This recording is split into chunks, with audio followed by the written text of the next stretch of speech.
27 صفر اور ستمبر کا مہینہ تھا، تو 622 عیسوی تھی۔ تو ادھر ہے مدینہ اور ادھر ہے جبل ثور۔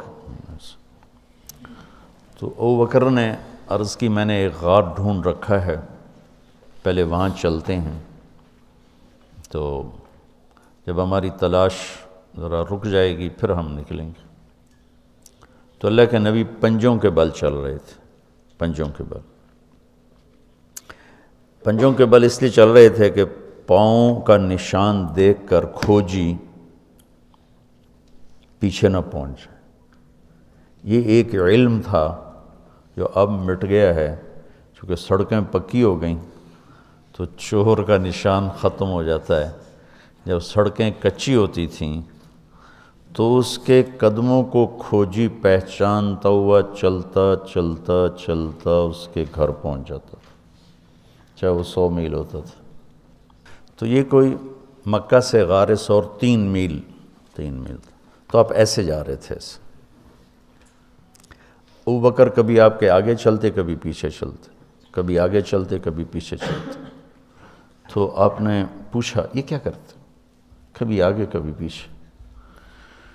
تو کہنے لگے اخاف الرصد فامشی امامک، اخاف الطلب فامشی خلفک۔ جب مجھے یہ خیال آتا ہے کہ کوئی آگے چھپا ہوا حملہ آور حملہ نہ کر دے دشمن تو میں آگے ہو جاتا ہوں، جب مجھے خیال آتا ہے پیچھے سے کوئی پہنچ نہ جائے تو میں پیچھے ہو جاتا ہوں، اس طرح۔ تو آپ نے بہت شکریہ ادا کیا ان کا۔ جب پہاڑ پہ چڑھنے کا وقت آیا تو آپ کی انگلیاں زخمی ہو گئی تھیں ایسے چلتے چلتے۔ کس قدر نبی اسباب کی رعایت کر رہے ہیں، اسباب کی رعایت کتنی ضروری ہے۔ تو ابو بکر نے آپ کو کندھے پہ بٹھایا اپنی کمر پہ، اور غار جبل ثور ایسے سیدھا پہاڑ ہے ایسے، میری آج تک ہمت نہیں ہوئی چڑھنے کی، حالانکہ کتنے سالوں سے اللہ لے جا رہا۔ تو آپ کو اپنے کمر پہ بٹھا کے اوپر پورا پہاڑ اوپر چڑھے، پھر آپ کو باہر کھڑا کر دے گا، آپ اندر نہیں جائیں گے۔ خود اندر گئے، ایسے اس کو ٹٹول ٹٹول کے جتنے سوراخ تھے پتھروں سے بند کر دیے، سوراخ باقی بچ گئے۔ تو اپنی پگڑی اتاری، پھاڑ پھاڑ کے سوراخ بند کی، پھر سوراخ باقی تھے، کرتا اتارا اور پھاڑ پھاڑ کے سوراخ بند کیے۔ ایک باقی رہ گیا جس میں وہ سانپ تھا۔ علماء نے لکھا ہے کہ وہ سانپ جو ڈس رہا تھا، ایک تو سانپ اپنی فطرت سے ڈستا ہے نا، علماء نے لکھا ہے وہ اس لیے ڈس رہا تھا کہ وہ راستہ مانگ رہا تھا دیدار نبوت کے لیے۔ یہ کئی علماء نے یہ لکھا ہے کہ وہ اپنی فطرت سے نہیں، احتجاج کر رہا تھا کہ میں نے راہ دے، میں بھی دیدار کروں، میں بھی دیکھنا چاہتا۔ یہ تھا۔ تو کہا یا رسول اللہ آئیے۔ جب آپ اندر تشریف لائے تو اندھیرا تھا، پتہ نہیں چلا۔ جب تھوڑی سی روشنی ہوئی تو دیکھا ابو بکر کا نہ کرتا تھا نہ عمامہ۔ تو آپ نے پوچھا تیرا کرتا کدھر ہے، تیری پگڑی کدھر ہے؟ تو انہوں نے اشارہ کیا کہ یہ سارے سوراخ تھے۔ تو اللہ کے نبی کی آنکھیں چھلک پڑیں، اور آپ نے ایک دم بے ساختہ کہا یا اللہ میں ابو بکر سے راضی ہوں، تو بھی اس سے راضی ہو جا اور اسے جنت میں میرا ساتھی بنا دے۔ تو اسی وقت جبریل اترے اور آ کر کہا یا رسول اللہ، اللہ تعالیٰ خوشخبری دے رہے ہیں کہ وہ آپ کے ساتھی سے راضی ہو چکے ہیں اور جنت میں یہ آپ کے ساتھی بھی ہیں۔ یہ خوشخبری ہے کہ یہ جنت میں آپ کے ساتھی ہیں۔ تو انہوں نے قریش نے کھوجی بلا لیا، تو انہوں نے وہ انگلیاں پکڑ لیں اور ان انگلیوں پہ چلتے چلتے چلتے جبل ثور پہنچا دیا۔ تو اللہ نے ان کے آنے سے پہلے، غار کا دہانہ بڑا ہے، ایک بیل ہو گیا، اس کے بیچ میں مکڑیوں نے جالے پھیلا دیے، ایک کبوتری نے تن کے رکھ کے انڈے دے دی۔ تو ان کے جانے سے پہلے 2 کام ہو چکے تھے۔ تو وہ کھوجی کیسا، حالانکہ پہاڑ پہ تو کچی زمین پہ تو پورا پاؤں لگتا ہے، پہاڑ پہ تو ایسے ایک آدھ کوئی نشانی پڑتا ہوگا تو کیسا علم تھا، ان کو لا کر اس نے دروازے پہ کھڑا کر دیا، کہا یہ ہے، اس سے آگے کوئی نہیں۔ تو ابی بن خلف کہنے لگا تیرا دماغ خراب، یہ جالا محمد کی پیدائش سے بھی پہلے کا بنا ہوا ہے، اور تو کہتا ہے ادھر گھس گئے، بے وقوف کہاں لے کے آ گیا؟ اب ابو بکر ڈر رہے تھے کہ یا رسول اللہ اب کیا ہوگا؟ تو آپ نے کہا ما ظنک باثنین اللہ ثالثہما، جن کا اللہ ساتھی ہو ان کو کیا پریشانی؟